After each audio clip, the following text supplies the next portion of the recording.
আসসালামু আলাইকুম। আমি রিজওয়ান বিন সুলাইমান। আজ আপনাদের সামনে যে প্রেজেন্টেশনটা নিয়ে উপস্থিত হয়েছি সেটা 499 সাল, অর্থাৎ আজ থেকে অনেক আগে এই প্রসেসটা শুরু হয়েছিল। এটাকে স্টেগনোগ্রাফি বলা হয়। স্টেগনোগ্রাফি আসলে কি সেটা জানার আগে আমাদেরকে জানতে হবে হ্যাকিং কি। হ্যাকিং আসলে আমরা যারা নতুন তারা ভাবি যে কোনো ওয়েবসাইটে জাস্ট আমার নিজের ডিফেন্স পেজটা আপলোড করে দেওয়াকেই হ্যাকিং। অ্যাকচুয়ালি সেটা না। হ্যাকিং আরো অনেক কিছু বোঝায়। বাট আজ এমনিতেই আমি খুব টায়ার্ড, তারপরও এই স্টেগনোগ্রাফি কি, কিভাবে স্টেগনোগ্রাফি আমরা ব্যবহার করতে পারি সেটা নিয়ে কিছু আলোচনা করব। প্রথমে জেনে নেই স্টেগনোগ্রাফিটা কি। আসলে এটা একটা প্রসেস, নিজের মেসেজকে হাইড করে অন্যকে প্রেরণ করা এবং যাকে আপনি প্রেরণ করছেন সে যাতে বুঝতে পারে যে এইটার এই অর্থ, মানে মোটামুটি এইটাই হলো স্টেগনোগ্রাফি।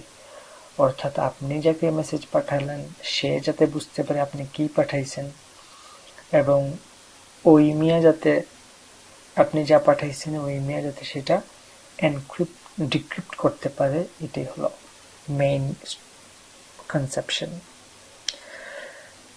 তো অনেকেই স্টেগনোগ্রাফি এবং ক্রিপ্টোগ্রাফিকে এক করে ফেলে।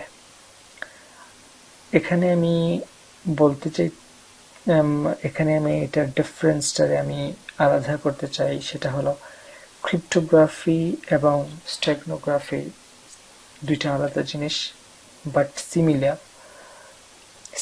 স্টেগনোগ্রাফিতে আপনি যাকে যে মেসেজটা পাঠাবেন সেই জিনিসটা অন্য কেউ বা কোনো হ্যাকার বা অ্যাটাকার কেউ বুঝতেই পারবে না যে এই ফাইলের মধ্যে আসলে যে ফাইল দেখা যাচ্ছে সেটা না, অন্য কিছু। কিন্তু ক্রিপ্টোগ্রাফিতে বোঝা যায় যে এখানে হিডেন কিছু আছে। সো তাহলে শুরু করে ফেলি কিভাবে আমরা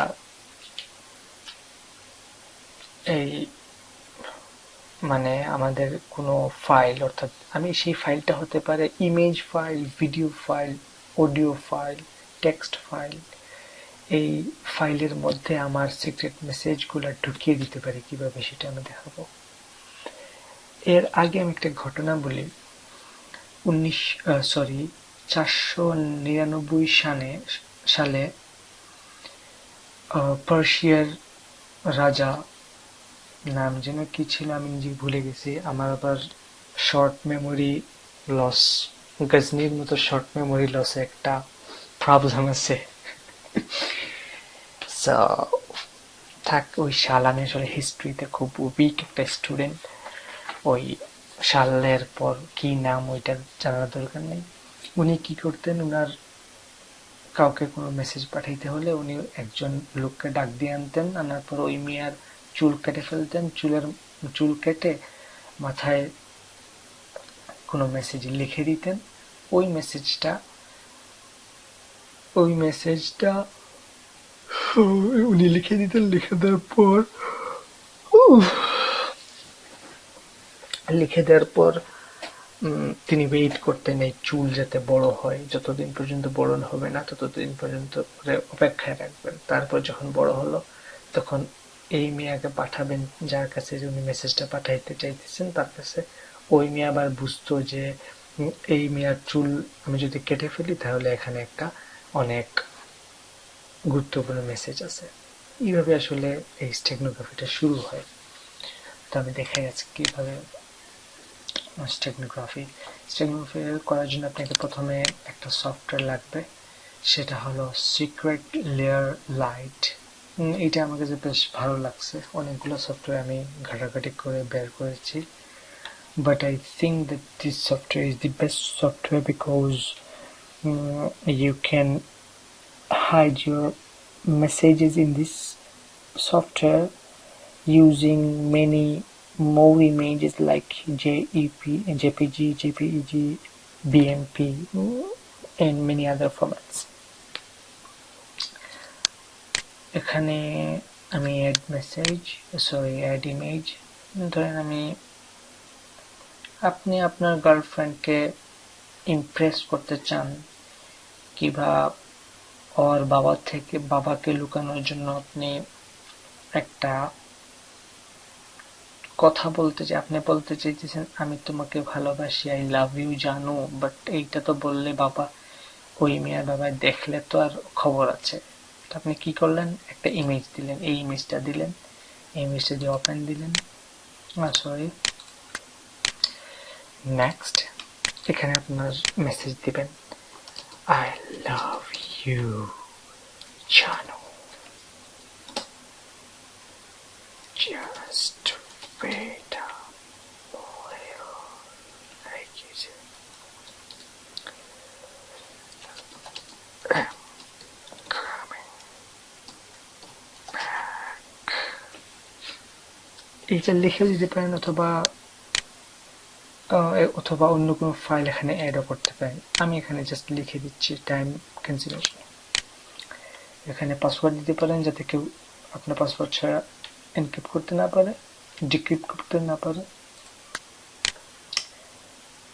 এখন এই ফাইলটা, হিডেন ফাইলটা কোথায় গিয়ে সেভ হবে, ধরেন ডেস্কটপে। এখানে নিউ একটা ফোল্ডার বানাইলাম আমি, ধরেন এইখানে এটা ভালো। এই দেখেন এইটা হলো আমার, এই পিকচারের ভেতরে কি আছে আপনি এটা বুঝতেই পারবেন না যে এটার ভেতরে কি আছে। এই সেম পিকচারটা আমার এই ফোল্ডার এই ফোল্ডারে না থেকেও অন্য একটা ফোল্ডারে ছিল, সেটা হলো কোথায়, এইটা এই ফোল্ডারে ছিল এই এই ইমেজটা। আর কোথায় ওই ইমেজটা গেল, কই, এই দেখেন এখানে দুইটা ইমেজ, এইটা আর এইটা, দুইটার মধ্যে কোনো পার্থক্য নাই, বাট ওইটা কিন্তু গুরুত্বপূর্ণ একটা মেসেজ আছে। দেখেন আমি এখন কিভাবে বের করবেন। এই ফাইল, অ্যাড ইমেজ, কোথায়,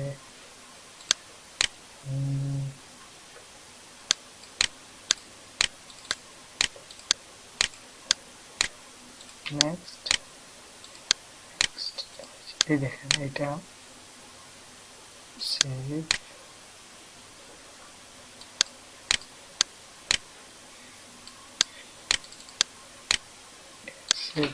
সেভ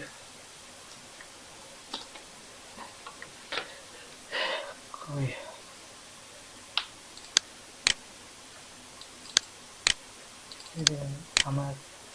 আমার যে তথ্যটা আমি দিচ্ছি এইটা এখানে আছে। আজ এ পর্যন্তই, অন্য কোনো একদিন দেখাবো, অন্য কোনো একদিন কোনো একটা টপিক নিয়ে হাজির হব। আজ এখানেই থাক নাকি?